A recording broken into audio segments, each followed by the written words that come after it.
Сәлеметсіздер ме? Қалай ағылшын тілінде оқуды тез үйренуге болады? Біз бүгін осы тақырыптың екінші сабағын өтетін боламыз. Ал бірінші сабағы жоғарыда бұрышта тұрған сілтемені басып қарай аласыз. Біз өткен сабақта дауыссыз дыбыстардың оқылуы және екі түрлі болып оқылатын дауыссыз дыбыстар туралы өткен болатынбыз. Ал бүгінгі сабақта біз дауысты дыбыстардың оқылуын үйренеміз. Ағылшын тілінде 24 әріп бар, соның алтауы дауысты дыбыстар.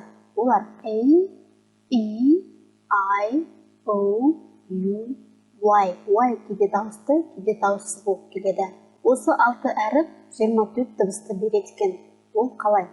Мысалы, A әрібін алатын болсақ, ашық буында ол A болып оқылса, жабық буында ол Ә болып оқылады екен. Мысалы, name, ал жабық буында ол Ә болып оқылады. Мысалы, мә көрдіңіз ғой да? Яғни бір әріп мұнда екі дыбысты беріп тұр. Енді қараңыз, осы дауысты дыбыстардың оқылуы, оның ағылшын тілінде буын типтері бар. Сол буын типтеріндегі орнына байланысты.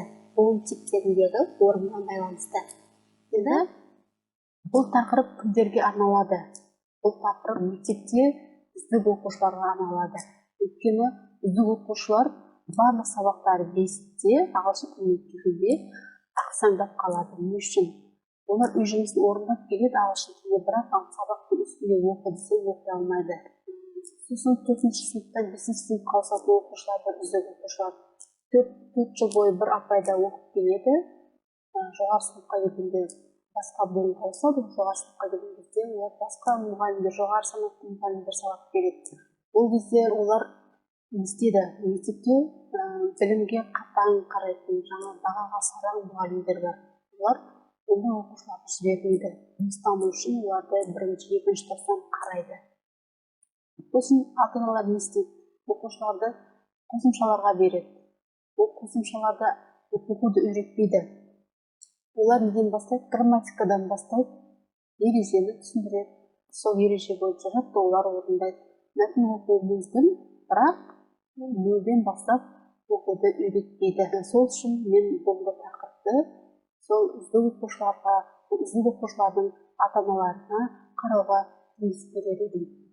Енді қалай ағылшын тілінде оқуды тез үйренуге болады? Бұның құпиясы әріптерді, дыбыстарды транскрипциясымен жаттау керек. Транскрипция дегеніміз не? Ол сол сөздің дыбыстың оқылуы. Мысалы, қараңыз, мына сөзді сіз қалай оқисыз? Giant деп оқуыңыз мүмкін, giant деп. Ал оның транскрипциясын қараңыз, қалай оқылады екен? Giant. Көрдіңіз бе? Транскрипция дегеніміз не осы? Оқылуы. Келесі, мына сөзді сіз қалай оқуыңыз мүмкін? Мысалы, social деп оқуыңыз мүмкін. Ал оны оқуы қалай екен? Cycle. Келесі сөз қараймыз, мына сөзді оқуы miss. Келесі, мынау дыбыстар. Дыбыстар, яғни T мен H-тің қосындысы. Қандай дыбысты береткен? Оның екі дыбыс алуы бар екен. Біз өткен сабақта осы тақырыпты біз қозғадық. Осы тақырыпты өттік. Қарауға болады. Т, яғни сосын В деген дыбыс алуы бар екен. Осы дыбыстың екі дыбыс алуы бар екен. Т және В. Транскрипция деген түсіндік қой да. Транскрипция дегеніміз оқылуы. Ал мұны айттық қой, ағылшын тілінде 6 дауысты дыбыс бар, олардың оқылуы буын типтеріндегі орнына байланысты деп. Ағылшын тілінде буын түрлері бар екен, буын типтері бар екен. 1-ші тип, 2-ші тип, 3-ші тип, 4-ші тип. Біз қазір осы кестеге қойып, мына 6 дауысты дыбысты оқылуымен танысамыз. A әрібі қараңыз. Ашық буын дегеніміз не? Ол алфавиттегідей оқылады. Мысалы, A, B, C деп айтамыз ғой. Дәл солай оқылады екен ашық буында дыбыстар, әріптер. A болып оқылады екен ашық буында. Мысалы, ашық буын сосын немен аяқталады екен? Дауысты дыбыспен аяқталады екен.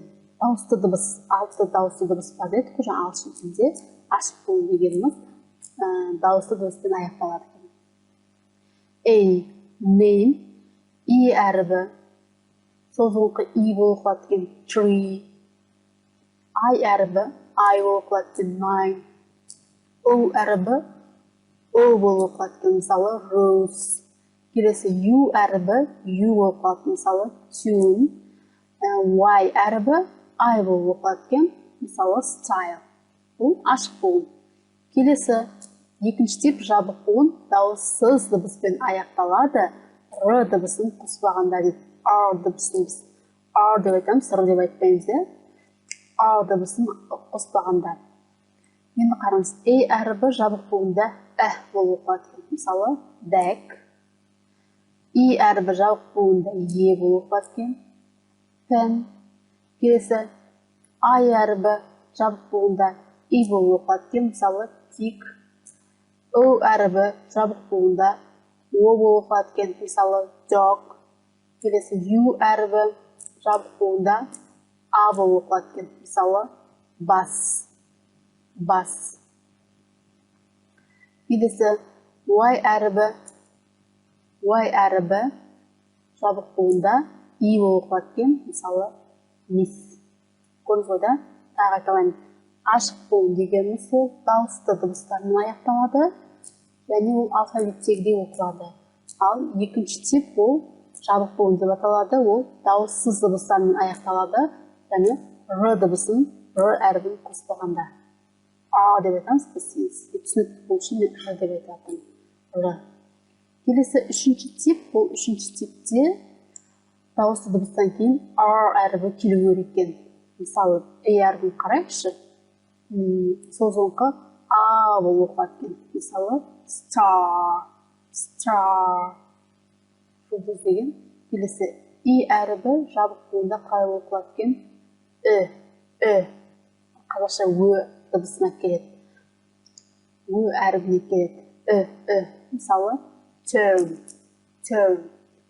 I әрібі жабық буында қалай оқылады екен? Ол да болып оқылады екен. Мысалы, first. Келесі O әрібі жабық буында созылыңқы O болып оқылады екен. For example, мысалы sport. Келесі U әрібі ол да қалай оқылады екен? Болып оқылады екен. Мысалы turn. Y әрібі жабық буында ол да болып оқылады екен. Мысалы myrtle. Келесі төртінші типті қараймыз. Төртінші тип ол да дауысты дыбыс. Дауысты дыбыстан кейін R әрібі және дауысты дыбыс келу керек. Яғни A әрібінің екі жағында дауысты дыбыс келу керек екен. Бұл төртінші тип. Мысалы қараймыз, әрібі төртінші типте қалай оқылады екен?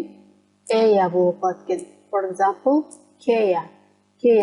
Р дыбысын тауып аламыз. Міне Р дыбысы қараңыз, қызылмен белгілеп қоямын. Оның қапталында, екі қапталында қандай дыбыстар тұр? және И әрібі тұр.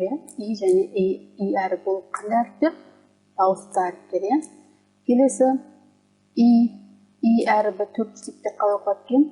Ие болып оқылады екен. Мысалы, Mia. I әрібі жабық төртінші типте қалай оқылады екен? Aye. For example, мысалы, fire. O әрібі төртінші типте қалай оқылады екен? O, созылыңқы O, екі нүкте, ол сол дыбыстың созылып айтылатынын білдіреді. For example, more. Жазылады, бірақ айтылмайды. More жазылады, ол да оқылмайды. Келесі U әрібі төртінші буында U деп оқылады екен. For example, cure. I әрібі төртінші типте I деп оқылады екен. For example, tire. Мына жерде бір тест сұрағын орындап жіберейік. Қараңыз, бірінші типті буынмен оқылатын сөзді таңдаңыз дейді. Ал бірінші типті буынды оқылатын сөзді таңдаңыз. Бірінші типті буын дегеніміз не? Ол дауысты дыбыспен аяқталу керек. Дауысты дыбыспен. Қараңыз, barn. Енді мұнда Р дыбыс тұр. Р дыбысынан кейін не келіп тұр? Дауысты дыбыс келіп тұр. Ал оның алдында не келіп тұр? Қандай әріп келіп тұр? Дауысты дыбыс келіп тұр. Енді қараңыз, дауысты дыбыс плюс R әрібі. Ол қай типтің ережесі еді? Ол үшінші типтің ережесі болатын.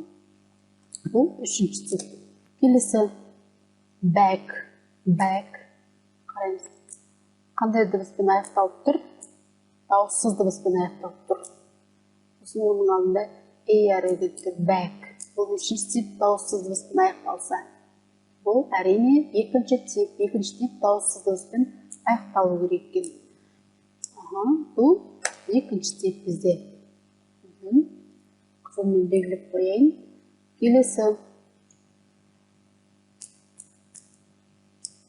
C, rock.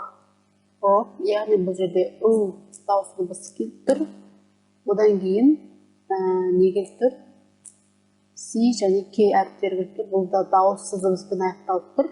Дауыссыз дыбыс бұл да екінші тип. Ешқандай R әрібі жоқ сөзде. R әрібі. Бұл және дауыссыз дыбыспен аяқталып тұр.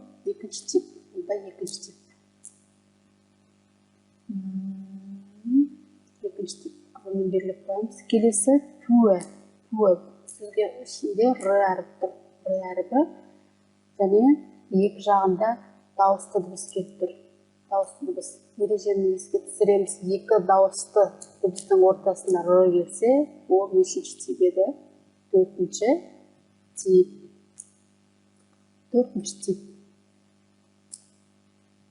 Қызылмен белгілейміз.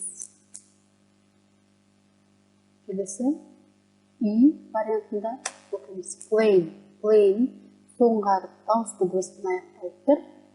Дауысты дыбыспен R әріп жоқ. Бұл сөзде, яғни бұл бірінші тип, или екінші тип. Енді ережені қараймыз. Дауысты дыбыспен аяқталса, ол нешінші тип? Әрине ол ашық. Ашық болуын бірінші тип. Бірінші тип дауысты дыбыспен аяқталып тұр. Ашық болуын. Дұрыс жауап бірінші типте болып болатын ол И варианты екен. И варианты. Бұл сабақ жаңағы ұбт ағылшын тілін таңдап отырған 11 сынып оқушыларына да маңызды. Және 9 сыныпта орыс тілі тапсыратын оқушыларға да өте пайдалы сабақ. Ал бүгінгі сабақ аяқталды. Егер сізге сабақ ұнаған болса, лайк батырмасын басуды сұраймын. Бұл өйткені маған шабыт береді. Сау бол.